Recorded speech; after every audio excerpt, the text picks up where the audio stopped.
अस्सलाम वालेकुम व्यूअर्स, आप सबको एक दफ़ा फिर मेरे YouTube चैनल में खुशामदीद। व्यूअर्स, हमने अपनी पिछली वीडियो में पास्ट पेपर्स के क्वेश्चन सॉल्व करना स्टार्ट किए थे। उनमें कुछ क्वेश्चंस रहते हैं, तो चलते हैं उन क्वेश्चंस की तरफ। हमारे पास यहाँ पर क्वेश्चन है और ये क्वेश्चन तकरीबन हर टेस्ट में आ चुका है। Rimsha is 6 years older than her younger sister. After 10 years, the sum of their ages will be 50 years. The present age of Rimsha's younger sister is, options दिए हैं 12, 15, 17, 18 and 21. सबसे पहले क्वेश्चन को समझने की कोशिश करें। हमारे पास गिवन है कि Rimsha is 6 years older than her younger sister. Rimsha जो है वो अपनी बहन से 6 साल बड़ी है। आफ्टर 10 years, 10 साल बाद, the sum of their ages will be, दोनों की एजेस का सम जो है वो होगा 50 years.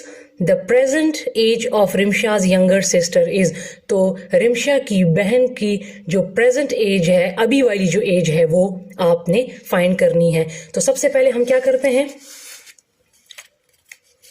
हम लिख लेते हैं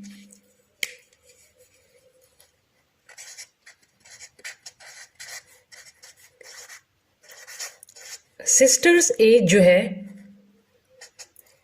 वो हम x सपोज कर लेते हैं।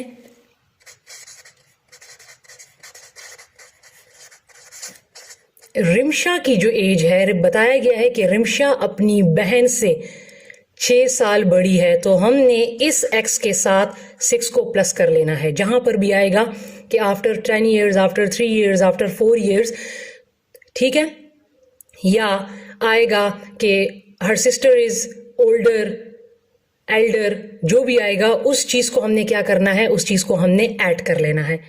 ठीक है, अब उन्होंने बताया है कि रिमशा की बहन 6 साल बड़ी है, तो हमने इसके साथ क्या किया, हमने इसके साथ 6 को ऐड कर लिया। अब उन्होंने कहा है कि आफ्टर 10 years, 10 साल बाद, आफ्टर 10 years क्या करना है कि इसके साथ भी 10 को ऐड कर लेना है, सिस्टर की एज के साथ भी 10 को ऐड कर लेना है, और रिमशा की एज के साथ भी 10 को ऐड कर लेना है। ठीक है, अब हमारे पास आगे गिवन है कि the sum of their ages will be 50 years. इन दोनों का सम करेंगे, मीन इन दोनों को ऐड करेंगे, सम मीन ऐड करेंगे, तो हमारे पास क्या होगा, हमारे पास जो उनकी एज होगी वो 50 years होगी। तो हम क्या करेंगे, इन दोनों को प्लस कर लेंगे, x plus 10 plus x plus 6 plus 10, तो कितनी होगी 10 साल बाद, जो हमारे पास गिवन है 50। अब हमने क्या कर लेना है, प्लस कर लेना है x को मैंने प्लस किया तो मेरे पास 2x आ गया, 10, 6 और 10 को मैंने प्लस किया तो आ गया 26 इक्वल टू 50 जो है वो अपनी जगह पे।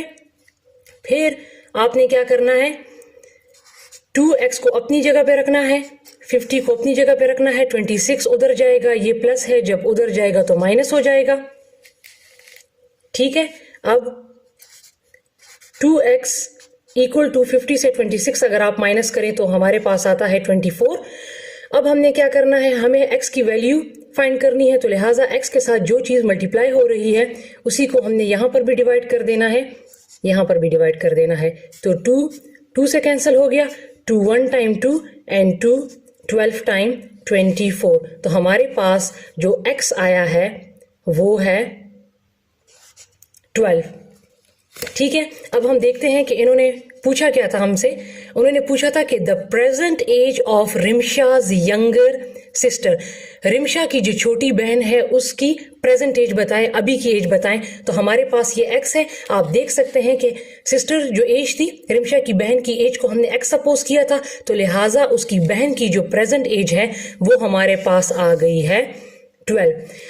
व्यूअर्स, अगर यहां पर पूछते कि रिमशा की प्रेजेंट एज कितनी है, तो फिर हम क्या करते कि इस x की वैल्यू को 12 को हम यहाँ पर रिमशास एज यहाँ पर पुट करते तो फिर हमारे पास 12 + 6 = 18 होता, ठीक है, लेकिन वो रिमशा की प्रेजेंट एज होती और यहाँ पर हमें क्वेश्चन में पूछा गया है कि उसकी बहन की प्रेजेंट एज, तो वो 12 है। तो यहाँ आप देख सकते हैं हमारे पास ऑप्शन गिवन है ए, तो ए इज द राइट आंसर। अगर उसकी बहन की एज पूछते रिमशा की, ठीक है, तो हम फिर उसमें पुट कर लेते, x + 6 में पुट कर लेते तो फिर हमारे पास 18 आता, लेकिन उन्होंने रिमशा की नहीं पूछी बल्कि उन्होंने रिमशा की छोटी बहन की एज पूछी है प्रेजेंट, तो वो हमारे पास आ गया है 12।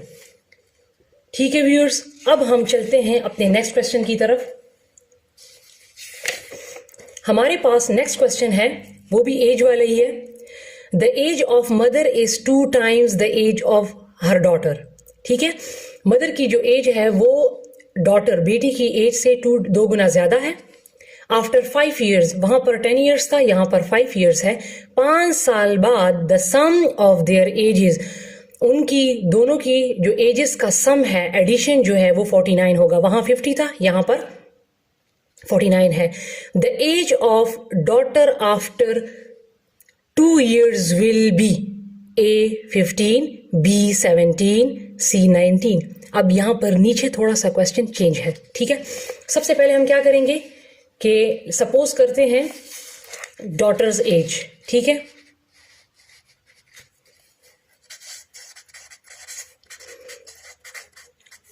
डॉटर की जो एज हम सपोज करते हैं x, मदर की एज उन्होंने कहा है कि 2 times। ये बात याद रखें कि जब भी ओल्डर एल्डर आ जाए तो आपने x के साथ उस चीज को प्लस करना है, लेकिन जब टाइम्स आ जाए तो फिर आपने प्लस नहीं करना बल्कि क्या करना है, फिर आपने मल्टीप्लाई करना है। यहां पर 2 times यूज हुआ है। मदर्स एज जो है वो 2 times the age of her daughter, तो मीन्स इस x के साथ हमने 2 को मल्टीप्लाई करना है, जबकि ठीक है जब भी टाइम आ जाए तो हमने मल्टीप्लाई करना है। तो मदर की एज क्या हुई 2x। अब उन्होंने कहा है कि आफ्टर 5 years, 5 साल बाद। 5 साल बाद का क्या मतलब, इसके साथ भी आप 5 ऐड कर लें, इसके साथ भी 5 ऐड कर लें, तो ये हो गया x + 5। 5 साल बाद डॉटर की एज, और ये 2x + 5, ये मदर्स की एज के साथ मैंने 5 को ऐड कर लिया। अब उन्होंने क्वेश्चन में कहा है कि the sum of their ages, इन दोनों का जब आप सम करेंगे तो वो क्या होगा 49, विल बी 49 years। ठीक है, तो हम क्या करेंगे, इनको प्लस कर लेते हैं। x + 5 + 2x + 5 = ये मैंने गिवन है 49। अब क्या करना है, 2x और ये एक x हो गया, 3x, 5 + 5 10 = 49 एज इट इज। अब 3x अपनी जगह पे, 49 अपनी जगह पे, ये 10 उस साइड पर चला जाएगा तो -10 हो जाएगा। अब 3x = 49 - 10 39। x की वैल्यू फाइंड करनी है, x के साथ 3 मल्टीप्लाई हो रहा है तो यहां भी डिवाइड कर दें, यहां भी डिवाइड कर दें। 3 1 times 3, 3 1 times 3, 3 1 times 3, 3 1 times 3 and 3 3 times 9। तो हमारे पास जो x की वैल्यू है वो आई है 13। लेकिन ये प्रेजेंट एज की बात अब नहीं कर रहे पिछले क्वेश्चन की तरह, ठीक है। यहां पर एंड में क्या पूछा जा रहा है कि the age of daughter after 2 years will be. अब हमने जो 13 मालूम किया है तो उन्होंने कहा है कि 2 साल बाद उसकी बेटी की एज कितनी होगी। तो हम क्या करेंगे कि हम ये जो डॉटर की एज हमने सपोज की थी x, इसके साथ हम 2 जो है वो प्लस कर लेंगे, क्योंकि उन्होंने कहा है कि 2 साल बाद। प्रेजेंट अगर एज मालूम करना होता तो फिर हम इसका आंसर 13 देते, लेकिन उन्होंने कहा है कि 2 साल बाद उसकी बेटी की एज क्या होगी। तो हम क्या करेंगे, x के साथ 2 ऐड कर लेंगे। इस x की वैल्यू हमारे पास 13 आई है +2, तो 2 साल बाद अभी उसकी बेटी की एज 13 है और 2 साल बाद उसकी बेटी की एज क्या हो जाएगी 15। तो ये हमारे पास इसका आंसर है, ठीक है। आप देख सकते हैं हमारे पास ऑप्शन गिवन है A 15, so 15 is the right answer. अब हम अपने नेक्स्ट क्वेश्चन की तरफ चलते हैं। इंतहाई easy question. If a number is multiplied by 4, अगर एक नंबर सपोज करें उस नंबर को 4 से मल्टीप्लाई करें, द रिजल्ट इज 20, तो हमारे पास रिजल्ट उसका है 20. द रिक्वायर्ड नंबर इज, तो वो नंबर बताएं वो क्या है. अब हम इसके सोल्यूशन की तरफ चलते हैं.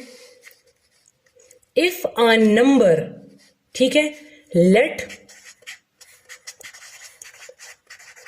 The number equal to x, उन्होंने कहा मल्टीप्लाइड बाय 4, उस नंबर को 4 से मल्टीप्लाई करें. ठीक है, मल्टीप्लाइड बाय 4 मीन x, या इस तरह लिख लें 4 मल्टीप्लाई बाय x या x मल्टीप्लाई बाय 4. ठीक है, तो हमारे पास क्या आ जाएगा 4x. ठीक है, ये हमने मल्टीप्लाई कर लिया. x को 4 के साथ मल्टीप्लाई करें या 4 को x के साथ मल्टीप्लाई करें, लेकिन चूंकि पहले हम कोफिशिएंट लिखते हैं उसके बाद हम वेरिएबल लिखते हैं, तो लिखना आपने इस तरह है. ठीक है, उसके बाद उन्होंने कहा है कि रिजल्ट क्या आएगा 20, ये मेंशन है, गिवन है. ठीक है, अब x के साथ 4 मल्टीप्लाई हो रहा है, हमने x की वैल्यू फाइंड करनी है, तो लिहाजा 4 को यहां भी डिवाइड करें, 4 को यहां भी डिवाइड करें. 4 4 से कैंसिल हो गया, 4 1 time 4 and 4 5 time 20, so x is equal to 5. तो हमारे पास वो नंबर क्या आया है 5. तो यहाँ पर ऑप्शंस में आप देखें हमारे पास बी ऑप्शन है 5. सो 5 इज द राइट आंसर. अब हम अपने नेक्स्ट क्वेश्चन की तरफ चलते हैं. हमारे पास नेक्स्ट क्वेश्चन है the sum of 3 consecutive odd numbers is 51. Odd numbers या ऑड इंटीजर्स भी बास टाइम लिखा होता है. द लीस्ट नंबर इज, हमारे पास 3 कंसेक्यूटिव नंबर का जो सम है, एडिशन जो है ऑड नंबर्स का, वो 51 है. तो द लीस्ट मीन सबसे छोटा नंबर क्या है. तो यहां पर सबसे पहले समझने की ये जरूरत है कि कंसेक्यूटिव किसे बोलते हैं. कंसेक्यूटिव उसको बोलते हैं सीक्वेंस वाइज. ठीक है, हमारे पास ऑड नंबर्स जो हैं वो सीक्वेंस वाइज होते हैं. ठीक है, जिस तरह फॉर एग्जांपल मैं यहां पर नंबर्स लिख लेती हूं. ऑड नंबर्स हमारे पास होते हैं 1 3 5 7. ये हमारे पास ऑड नंबर्स हैं, सीक्वेंस वाइज है 1 3 5 7. तो इसका मतलब है अगर आप 3 कंसेक्यूटिव नंबर्स लेंगे तो 1 3 5 लेने हैं. इस तरह नहीं करना कि आपने 3 ले लिया तो उसके बाद आपने 7 ले लिया. कंसेक्यूटिव मीन ये कि सीक्वेंस वाइज, अगर 1 लिया है तो उसके बाद 3 लेना है, 3 लिया है तो उसके बाद 5 लेना है. ठीक है, तो अब हम अपने सॉल्यूशन की तरफ चलते हैं. हमारे पास जो फर्स्ट मैं सी सिर्फ लिख देती हूं. कंसेक्यूटिव नंबर जो है वो मैं सपोज कर लेती हूं x + 1. सेकेंड नंबर जो है कंसेक्यूटिव x + 3, और 3 के बाद जो हमारे पास अगला जो ऑड नंबर होता है, थर्ड कंसेक्यूटिव ऑड नंबर. ठीक है, 1 3 5. ये मैंने 3 कंसेक्यूटिव ऑड नंबर ले लिए. हमारे पास गिवन है कि द सम मीन इन तीनों को ऐड करें तो हमारे पास क्या आता है रिजल्ट 51. तो मैं इन तीनों को ऐड करूंगी. The sum of 3 C consecutive numbers x + 1 + x + 3 + x + 5. तो रिजल्ट हमारे पास गिवन है 51. अब इनको हमने प्लस कर लेना है. एक x ये है, एक x ये है, एक ये है, तो ये हो गए 3x. 5 + 3 8 + 1 9 = 51. अब 3x को अपनी जगह पे, 51 को अपनी जगह पे रखें, 9 उस साइड पे चला जाएगा तो माइनस हो जाएगा. अब 3x = 51 से 9 माइनस करें, यहां पर एक कैरी 11 हो गया. 11 से 9 माइनस करें तो 2, यहां पर 4 बच गया, तो ये हो गया 42. अब x के साथ 3 मल्टीप्लाई हो रहा है तो यहां पर भी डिवाइड हो जाएगा. खत्म करने के लिए यहां पर भी 3 1 टाइम 3 3 1 टाइम 3 3 1 टाइम 3, ये 42 है तो 3 1 टाइम 3, यहाँ पर एक कैरी हो गया 3 4 टाइम 12, तो x की वैल्यू हमारे पास आ गई है 14। अब आपने क्या करना है, जो 3 कंसेक्यूटिव नंबर हम लोगों ने लिए थे, अब हम x की जो वैल्यू है वो इनमें पुट करेंगे। हमारे पास x की वैल्यू क्या है 14, जब हम इसमें पुट करेंगे x + 1, तो मैं इसमें पुट करती हूँ, x की जगह पे मैं पुट कर लेती हूँ 14 + 1, तो ये मेरे पास आ गया 15। फिर मैं x + 3 में पुट करती हूँ, तो x की वैल्यू 14 + 3 14 15 16 17, दूसरा कंसेक्यूटिव नंबर जो है ये 17। फिर x + 5, x की वैल्यू 14 + 5 तो 19। अगर आप देखें मैंने जो 3 कंसेक्यूटिव नंबर लिए थे सीक्वेंस वाइज, अगर आप देखें तो मेरे पास यहाँ भी सीक्वेंस वाइज आए हैं। 15 15 के बाद हमारे पास ऑड नंबर होता है 17, 17 के बाद होता है 19। अब उन्होंने हमें कहा है यहाँ पर the least number, least mean सबसे छोटा नंबर, तो आप इन तीनों नंबर में अब देख सकते हैं कि लीस्ट नंबर कौन सा है, 15 इज द लीस्ट नंबर। ठीक है, उन्होंने लीस्ट नंबर पूछा है। अगर वो पूछते कि लार्जेस्ट नंबर, ठीक है, तो फिर हम 19 लिखते हैं, लेकिन उन्होंने लीस्ट का पूछा है, लीस्ट मीन सबसे छोटा नंबर, तो वो है 15। ठीक है, तो यहां पर आंसर में हमारे पास 15 गिवन है, सो 15 इज द राइट आंसर। ठीक है व्यूअर्स, हमारे पास नेक्स्ट क्वेश्चन है the arithmetic mean of the data -6 -4 2 3 5 is. अगर ये जो डेटा गिवन है इनका अगर हम मीन ले लें तो हमारे पास कह रहा है कि आंसर क्या आएगा, -4 0 4 या 2। सबसे पहले आप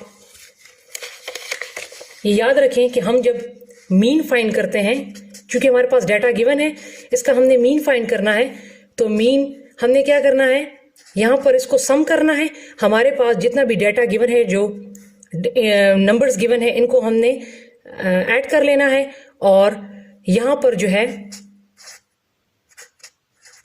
टोटल जितने भी नंबर है, टोटल नंबर्स, उस पे हमने डिवाइड कर देना है। अब कैसे, मैंने मीन फाइंड करना है, तो मेरे पास ये जो डाटा गिवन है, सम ऑफ डाटा, इनको मैंने लिख लेना है -6 -4, ये देखते जाएं, -6 -4, यहां पर कोई साइन नहीं है, तो मीन्स यहां पर क्या है, यहां पर प्लस है, +2 +3 एंड +5। अब ये कितने हैं, 1 2 3 4 5। अब जितने नंबर्स हैं, टोटल नंबर्स 5 हैं, उस पर आपने डिवाइड कर देना है। ठीक है, ये बात याद रखें कि मीन और एवरेज जो है दोनों सेम चीजें हैं। एवरेज, अगर किसी क्वेश्चन में आए कि फाइंड द एवरेज, तो एवरेज भी इसी तरह फाइंड करना है और मीन को भी इसी तरह फाइंड करना है। जितने नंबर्स दिए हैं, प्लस हैं माइनस हैं, उनको इस तरह उनका सम ले लें, और जितने नंबर्स हैं 1 2 3 4 5, ये टोटल अब डिजिट्स हैं 5, उस पर डिवाइड कर दें। ठीक है, अब हम इसको करेंगे तो ये माइनस और माइनस माइनस माइनस क्या हो जाते हैं, प्लस, तो 6 4 जो हुए वो प्लस हुए, तो 10, साइन बड़ी रकम का लगाते हैं, 6 के साथ माइनस है, बड़ी रकम वाला साइन, -10, 2 + 3 5 5 + 5 10 +10 डिवाइडेड बाय 5। अब आप देख लें, -10 और +10 क्या हो गए, कट गए, इज इक्वल टू 0/5, और जो भी चीज 0 पे जो भी चीज डिवाइड होती है तो आंसर उसका 0 ही आता है।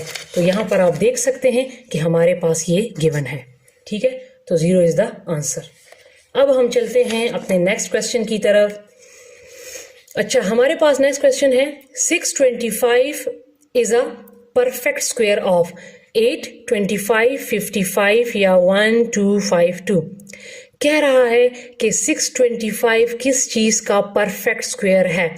परफेक्ट स्क्वायर का मतलब होता है किसी भी चीज को आपने डबल मल्टीप्लाई कर लेना है। फॉर एग्जाम्पल, मैं यहां पर एग्जाम्पल समझाने के लिए, ये है 2 का स्क्वायर, ये है 3 का स्क्वायर। ठीक है, तो 2 का अगर हम स्क्वायर ले लें, 2 × 2 4, 3 का ले लें, 3 × 3 9। ठीक है, तो हमने 9 किसका परफेक्ट स्क्वायर बना, 3 का, और 4 किसका परफेक्ट स्क्वायर बना, 2 का। मीन जब इन दोनों को हमने मल्टीप्लाई किया तो 4, इन दोनों को मल्टीप्लाई किया तो 9। तो इसी तरह कह रहा है कि अगर हम इनमें से किस चीज को डबल मीन उसका स्क्वायर ले लें, मल्टीप्लाई कर लें, तो हमारे पास 625 बनता है। अगर 8 को हम ले लें, 8 मल्टीप्लाई बाय 8 इसका स्क्वायर ले लें मीन, तो ये 8 मल्टीप्लाई बाय 8 ये 64 आता है। ये हमारे पास ये नहीं आता, ठीक है। 55 का भी नहीं आता, इसका भी नहीं आता। 25 को जब आप डबल करें, इसका स्क्वायर ले लें, तो वो हमारे पास आता है 625 में। यहां पर 25 का ये मैंने स्क्वायर ले लिया, इसका मतलब है कि 25 को 2 मरतबा मल्टीप्लाई कर लें, ठीक है। तो हम इसको मल्टीप्लाई कर लेते हैं। 25 multiply by 25, 5 time 25, 2 carry, 5 2 time 10 plus 1 plus 2 sorry 12, फिर 2 को 5 के साथ मल्टीप्लाई करें तो 5 टाइम 10, एक यहाँ पर कैरी हो गया, 2 टाइम 4 15। तो इसको प्लस कर लें, 5 2 एंड 6। तो इसका ये किसका 625 किसका परफेक्ट स्क्वायर बनता है, 25 का। तो यहाँ पर आप देख सकते हैं कि 25 गिवन है, ठीक है व्यूअर्स। अब हमारे पास नेक्स्ट क्वेश्चन है जो कि इंतहाई इंपॉर्टेंट क्वेश्चन है और बहुत इजी है। x plus 1 by x is 10। हमारे पास x प्लस 1 बाई एक्स जो है वो 10 है। देन तो x square plus 1 by x square किसके बराबर हुआ। इसमें ये x 1 बाय एक्स दिया हुआ है और x square plus 1 by x square find करना है। तो ये हमारे पास सबसे पहले फॉर्मूला बनता है a प्लस बी का होल स्क्वायर का हमारे पास फॉर्मूला है a का स्क्वायर, ठीक है, प्लस बी का स्क्वायर प्लस 2ab। हमने इसको इस फॉर्मूले से खोलना है। हमारे पास गिवन क्या है, x plus 1 by x is equal to 10। हमने इसका क्या करना है, टेकिंग स्क्वायर, इसका हमने स्क्वायर ले लेना है ताकि हमारे पास फॉर्मूला बन जाए। Taking square on both sides, दोनों साइड्स पे स्क्वायर ले लेना है। x प्लस 1 बाय एक्स, इसका मैंने स्क्वायर ले लिया, फिर मैंने ले लिया 10 का स्क्वायर, ठीक है व्यूअर्स। अब हमने क्या करना है, इसको इस फॉर्मूले से खोलना है। तो पहले मैं ले लूंगी x का स्क्वायर, फिर मैं ले लूंगी 1 बाय एक्स का स्क्वायर, फिर दरमियान में ये है, साइड पे है 2। a मेरे पास क्या है x और b मेरे पास क्या है 1 बाय एक्स इक्वल टू 10 को मैंने अब यहां पर देखिए, यहां भी 10 का स्क्वायर लिया है, 10 को डबल मल्टीप्लाई किया है, तो ये है 100। ये x कैंसिल हो गए। हमारे पास क्या रह गया, x plus x square plus 1 by x square plus 2 equal to 100, क्योंकि x से कट गया। अब x square plus 1 by x square अपनी जगह पे, 100 अपनी जगह पे, ये प्लस 2 है तो उस साइड पे चला जाएगा तो माइनस हो जाएगा। तो x square plus 1 by x square is equal to 98। तो ये इसका आंसर आया 98। तो आप देख सकते हैं कि हमारे पास इसकी वैल्यू क्या आई है 98। तो D is the right answer, ठीक है व्यूअर्स। अब हम चलते हैं अपने नेक्स्ट क्वेश्चन की तरफ। हमारे पास गिवन है इन 3a plus B A and B are, कहा है कि इसमें बताएं a और b क्या है। हमारे पास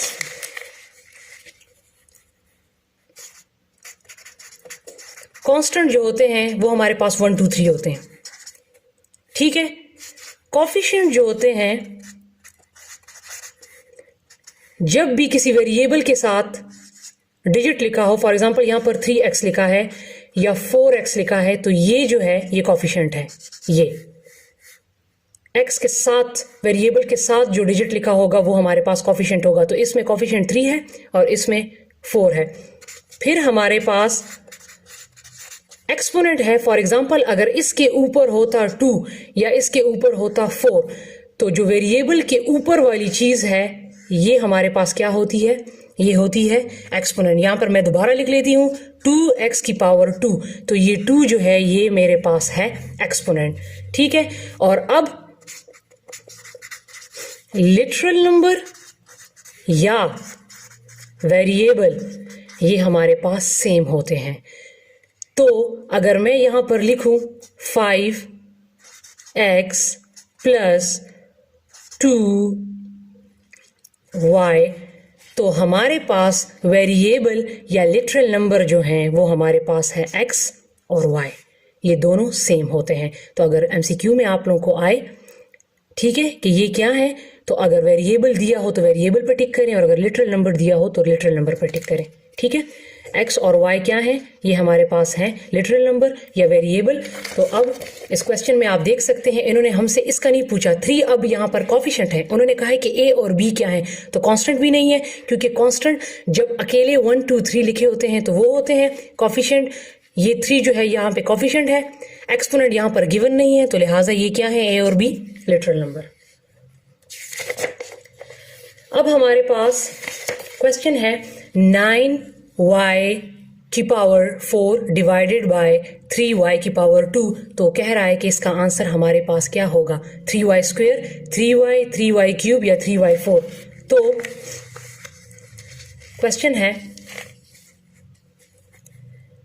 9y की power 4 divided by 3y square equal to, तो 9y की पावर 4 डिवाइडेड बाय 3y की पावर स्क्वायर, इन दोनों की कटिंग हो रही है, 3 1 टाइम 3, 3 3 टाइम 9, तो मेरे पास यहाँ पर क्या रह गया, 3y की पावर 4 और यहाँ पर y की पावर स्क्वायर। अब मैं क्या करूँगी कि 3y की पावर 4 इसी तरह लिखने दें, और ये जो y की पावर स्क्वायर है, जो चीज़ डिवाइड होती है वो ऊपर जाके क्या हो जाएगी, मल्टीप्लाई। लेकिन इसका एक्सपोनेंट जो है, ये एक्सपोनेंट है, ये अगर प्लस है तो माइनस हो जाएगा, अगर माइनस है तो प्लस हो जाएगा, साइन ऑपोजिट हो जाएगा। अब यहाँ पर कोई साइन नहीं है, मीन यहाँ पर प्लस है, तो जब ऊपर जाएगा तो इसके साथ नहीं, बेस के साथ नहीं, वेरिएबल के साथ नहीं, एक्सपोनेंट का साइन चेंज होगा, वेरिएबल का साइन नहीं चेंज होगा। ठीक है, तो एक्सपोनेंट का साइन चेंज हो गया। अब 3 एज इट इज, ये क्या है, 2y हैं और दोनों मल्टीप्लाई हो रहे हैं। जो चीज़ बेस सेम हो तो हम क्या करते हैं, और मल्टीप्लाई हो रही हो तो हम उसमें एक ले लेते हैं, और एक्सपोनेंट जब बेस मल्टीप्लाई हो रहे होते हैं तो एक्सपोनेंट या प्लस होते हैं या माइनस होते हैं, तो लिहाजा यहाँ पर माइनस हो रहे हैं, 4 माइनस 2, तो 3y की पावर 2 ये इसका आंसर है। तो हम देखते हैं कि ये यहाँ पर मौजूद है, तो यस ये यहाँ पर मौजूद है, ये है, ये इसका आंसर है। ठीक है व्यूअर्स, अब हमारे पास नेक्स्ट क्वेश्चन है जो कि इंतहाई इम्पॉर्टेंट, ये भी क्वेश्चन जो है आया हुआ है काफ़ी टेस्ट में, तो मैं आज आपको बताऊंगी कि इसको कैसे सॉल्व करते हैं। 1/3 इज़ व्हाट परसेंट ऑफ 5/6, 30, 40 या 60। तो चलते हैं इसके सॉल्यूशन की तरफ। ठीक है, 1/3 इज़ व्हाट परसेंट ऑफ 5/6। ठीक है, मैंने अपनी पिछली वीडियो में भी बताया था कि इसकी जगह पे हम क्या यूज करते हैं, इक्वल। ठीक है, व्हाट की जगह पे हम यूज करते हैं एक्स, परसेंट की जगह पे हम क्या यूज करते हैं, ये थोड़ा सा इस तरीके से याद कर लें तो परसेंट की जगह पे हम यूज़ करते हैं 100 और ऑफ की जगह पे हम यूज़ करते हैं मल्टीप्लाई। अब जहाँ जहाँ पर ये चीज़ें आ रही हैं वहाँ पर ये चीज़ें पुट करें। अब हमारे पास 1/3 है, इसकी जगह पे इक्वल टू, व्हाट की जगह पे एक्स, परसेंट की जगह पे परसेंट जो है पहले हम इस तरह पुट कर लेते हैं, तो फिर इसको हम सॉल्व कर लेंगे। ठीक है, ऑफ की जगह पे मल्टीप्लाई और ये आ गया 5/6। अब यहाँ पर परसेंट की जगह पे मैंने परसेंट का साइन यूज कर लिया, लेकिन इसको अब खत्म करने के लिए हम क्या करेंगे, इसकी जगह पे परसेंट मीन जहां पर भी ये परसेंट का साइन आ जाए तो हमने 100 से डिवाइड कर लेना है, मल्टीप्लाई 5/6, तो 5 1 टाइम 5, 5 2 टाइम 10, 0 आ गया। अब 20 के साथ 6 मल्टीप्लाई कर लें, 1/3 is equal to x divided by 26 time 120 आ गया। इसकी अब क्या करें, क्रॉस मल्टीप्लीकेशन, 120 को ऊपर ले जाएं इज इक्वल टू 3 को उस साइड पे ऊपर ले जाएं, तो ये आ जाएगा 120 3x। 3 को यहाँ भी डिवाइड करें, 3 को यहाँ भी डिवाइड करें, 3 1 time 3, 3 1 time 3, 3 1 time 3 and 3 4 time 12 0। तो क्या आ गया हमारे पास, x की वैल्यू आ गई 40। तो अगर अब यहाँ पर देखें 1/3 इज व्हाट परसेंट ऑफ, तो 1/3 इज 40% ऑफ। तो ये इसका आंसर आ गया 40।